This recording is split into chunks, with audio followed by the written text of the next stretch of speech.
नावाची चर्चा होती. सगळ्यात महत्वाचं म्हणजे भाजपाच्या माध्यमातून मोठा दावा या मतदारसंघात केला जात होता. मात्र शिवसेनेने आपला दावा कायम ठेवला. तुम्हाला उमेदवारी मिळाली. सगळ्यात पहिल्यांदा मी सगळ्या मीडियाचे आभार मानू इच्छिते आणि डॉक्टर बाबासाहेब आंबेडकर, छत्रपती शिवाजी महाराज आणि हिंदू हृदय सम्राट शिवसेना प्रमुख बाळासाहेब ठाकरे या सगळ्यांनी जो महिलांना सन्मान दिलेला आहे, संविधानामध्ये तरतूद झालेली आहे. बाळासाहेबांनी तर महिला आघाडी उभी केली आणि आज महायुतीचे एक महिला उमेदवार दक्षिण मुंबईमधल्या लोकसभेमध्ये जर उमेदवारी तिला मिळते तर हा सगळ्या तमाम महिला वर्गाचा सन्मान असं मी मानते. मी महायुतीच्या सगळ्याच घटक पक्षांचे जे आता महायुतीत आहेत, भाजप असेल, RPI असेल, मनसे आहे, सगळ्याच घटक पक्षांचे खूप खूप आभार मानू इच्छिते.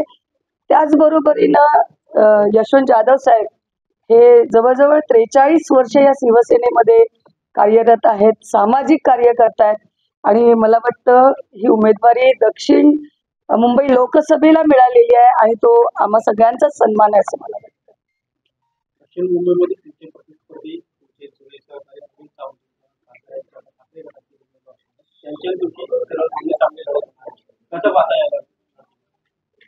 लढतीकडे लढतीसारखंच पाहते. मोदी साहेबांची एवढी कामाचा डोंगर आहे.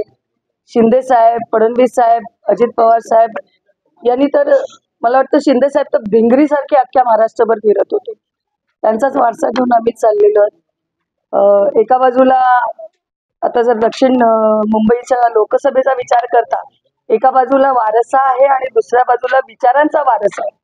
आम्ही सगळेच विचारांच्या वारसावर चाललेलो आणि मला वाटतं विचारांच्या वारसावर चालणाऱ्यांची आम्हीच्या प्रत्येक वेळेला त्यांना त्यांच्या पदरामध्ये यशच मिळतं आणि मला माझ्या सगळ्या कार्यकर्त्यांवर सगळ्यांवरच विश्वास आहे.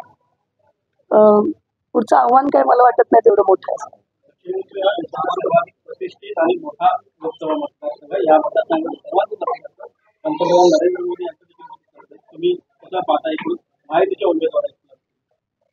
महायुतीचे उमेदवार आहे म्हणजे सगळेच जे महायुतीमधले घटक पक्ष आहेत त्या सगळ्यांनाच मिळून एकत्र काम करायचं आणि तसं काम सुरू केलेलं आहे ऑलरेडी.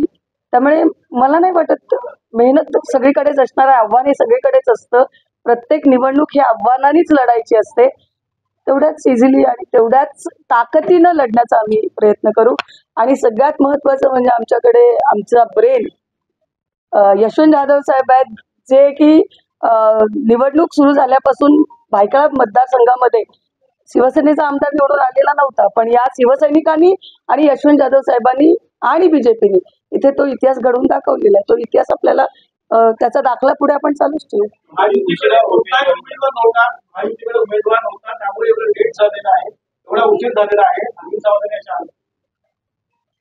मला असं वाटतं त्यांच्याकडे उमेदवार नसावा म्हणून त्यांनी पटकन उमेदवार एक जो होता त्यांना डिक्लेअर केलेला आहे. इकडे खरंच कस लागला होता. सगळे ताकदीचे नावं पुढे होती आणि मी सगळ्यांचेच आभार मानू इच्छिते की त्यातनं मला ही संधी दिलेली आहे आणि या संधीचा पुरेपूर आम्ही त्यांच्या पदामध्ये यश.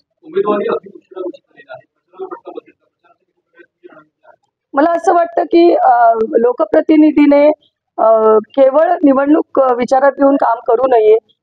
मी ऑलरेडी आमदार म्हणून काम करते आहे, नगरसेवक म्हणून 5 वर्ष काम केलंय, साहेबांचं इतकं काम आहे आणि हे सातत्याने आपण जर कामाची कंटिन्युटी ठेवली तर केवळ निवडणुकीच्या वेळेला कुठलं आव्हान असतं किंवा त्याच वेळेला आपल्याला बाहेर पडून लोकांना कन्व्हिन्स करावं लागतं असं मला वाटत नाहीये. पब्लिक रिलेशन जर आपण मेंटेन केले, लोकांच्या सुखदुःखांना आपण तेवढ्याच प्रत्येक गोष्ट आपण पुरी करू शकत नाही, देव नाही आहोत आपण, पण किमान लोकांचं चांगल्या पद्धतीने ऐकून चांगलं वागणं, लोकांशी प्रेमाने वागणं ठेवणं हेही तेवढंच महत्वाचं असतं आणि त्याचा फायदा नक्कीच निवडणुकीला होतो.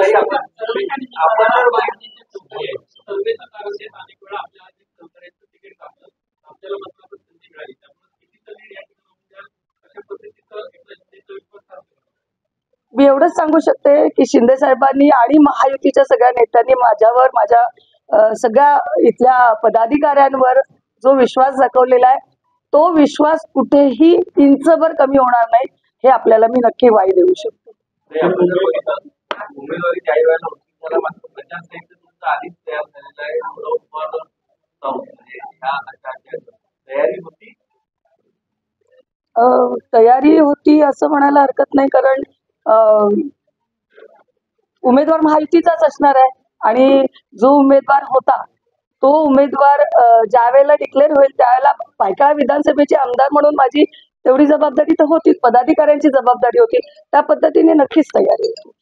शिवाय यशवंत जाधव साहेब हे या मतदारसंघाचे लोकसभेच्या मतदारसंघाचे संपर्क प्रमुख आहेत, त्यामुळे ती जबाबदारी त्यांच्याकडे ऑलरेडी आहे.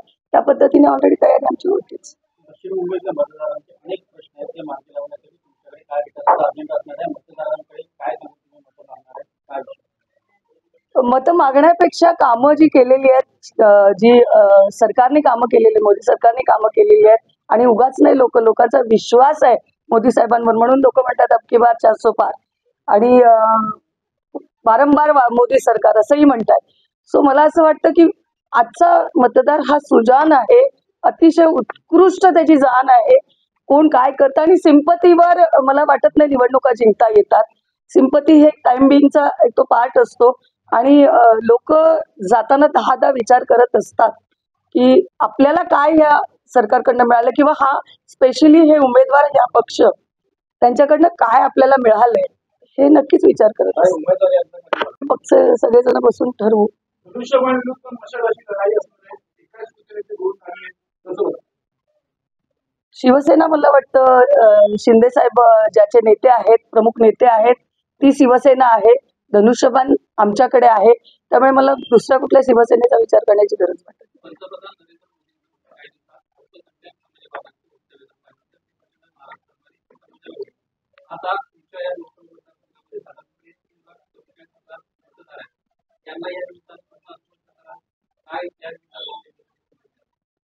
प्रत्येकाची वक्तव्य आपण जर बघायला गेलो तर असं कोणी नाही आहे की त्यांची वक्तव्य त्याच्यावर आपल्याला क्वेश्चन मार्क किंवा त्याच्यावर आपल्याला ऑब्जेक्शन असायला नको. जर महाराष्ट्रात येऊन सावरकरांवर बोललं जातं, श्रीरामावर बोललं जातं, तर मग एक छोट्या छोट्या गोष्टीचा इश्यू करायला काय, तो इश्यूच करायचा असेल तर करू शकतो, पण कामं बघूया ना, विकास बघूया ना. आज आर्थिक क्षेत्रामध्ये भारताला कुठे आणून ठेवलंय मोदी सरकारने, हेही विचार करण्याची गरज आहे मला वाटतं.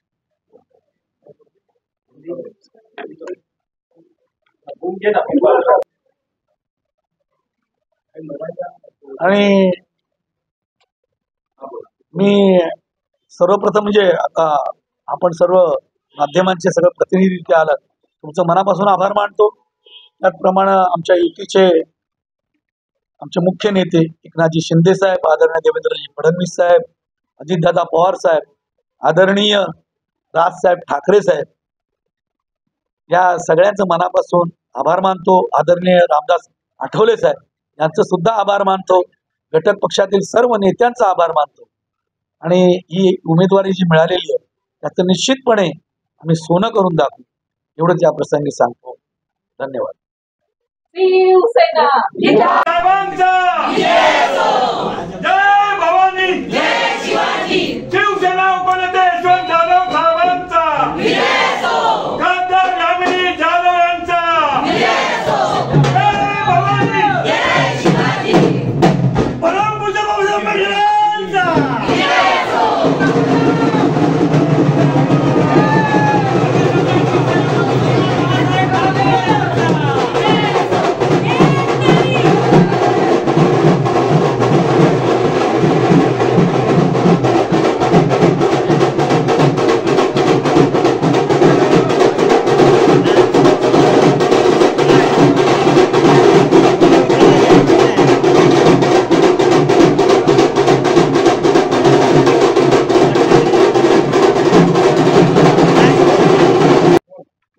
तुम्ही 40 वर्ष शिवसेनेमध्ये कार्यरत आहात. आता शिवसेना गटांमध्ये विभागलेली आहे. तुमच्या कुटुंबाकडे खासदारकीचं आता म्हणजे उमेदवारी आली आहे, कसं बघता, आणि तुमची लढत तुमच्याच मित्रांची असणार आहे? सर्वप्रथम मी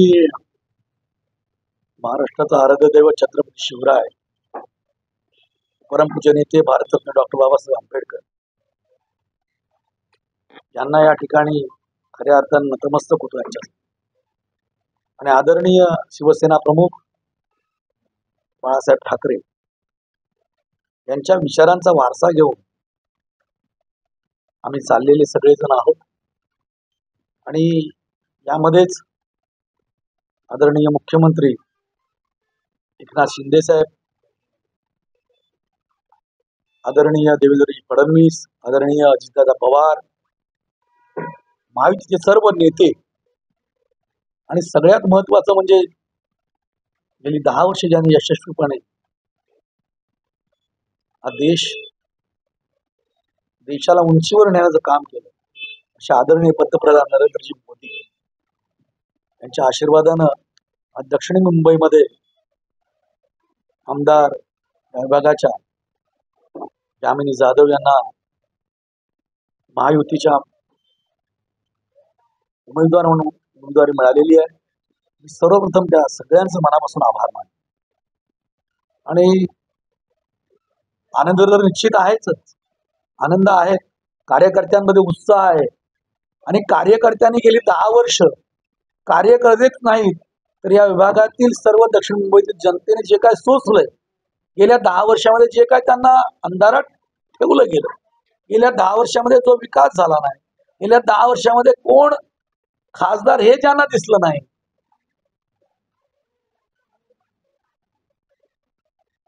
त्यांच्या समोर मला वाटते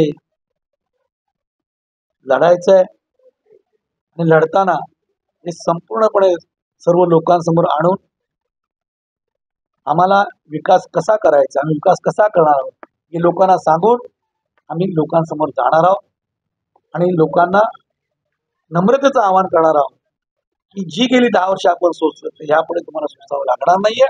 तर दक्षिण मुंबईमध्ये निश्चितपणे तुम्हाला विकास हा दिसणार आहे आणि तुम्हाला अपेक्षित असलेला खासदार तुम्हाला मिळणार आहे.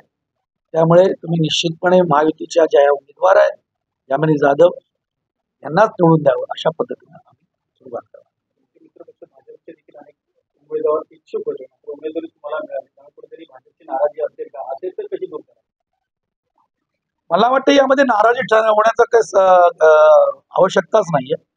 तर आम्ही ज्या वेळेला महायुती म्हणून एकत्रित आलो त्याच वेळेला ठरवलं होतं की उमेदवारी कोणालाही मिळो, मग ती भारतीय जनता पक्षाला मिळो, शिवसेनेला मिळो, राष्ट्रवादीला मिळो, मनसेला मिळो किंवा RPIला मिळो, घटक पक्ष जे असतील त्याच्यापैकी कोणाला मिळो, महायुतीमध्ये असणाऱ्या कोणाला जरी उमेदवारी मिळाली तरी सर्वांनी एकजुटीनं काम करायचंय आणि असं ठरलं असल्यामुळे मला वाटत नाही कोणाची नाराजी असू शकेल आणि असणार नाही याची मला मी पूर्णपणे ग्वाही देतो. धनुष्यबाण विरुद्ध मशालाची लढत होणार, तुमचे जुने मित्र आमने सामने येण्याची शक्यता आहे, होईल कसं पाहता? लढाईसारखीच लढायची असते. एकदा आम्हाला लढ म्हटलं आम्ही लढणार आहोत.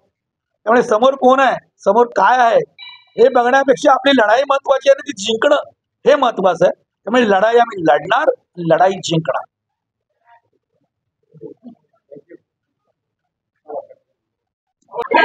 यशवंत यादव साहब आगे बढ़ो। माता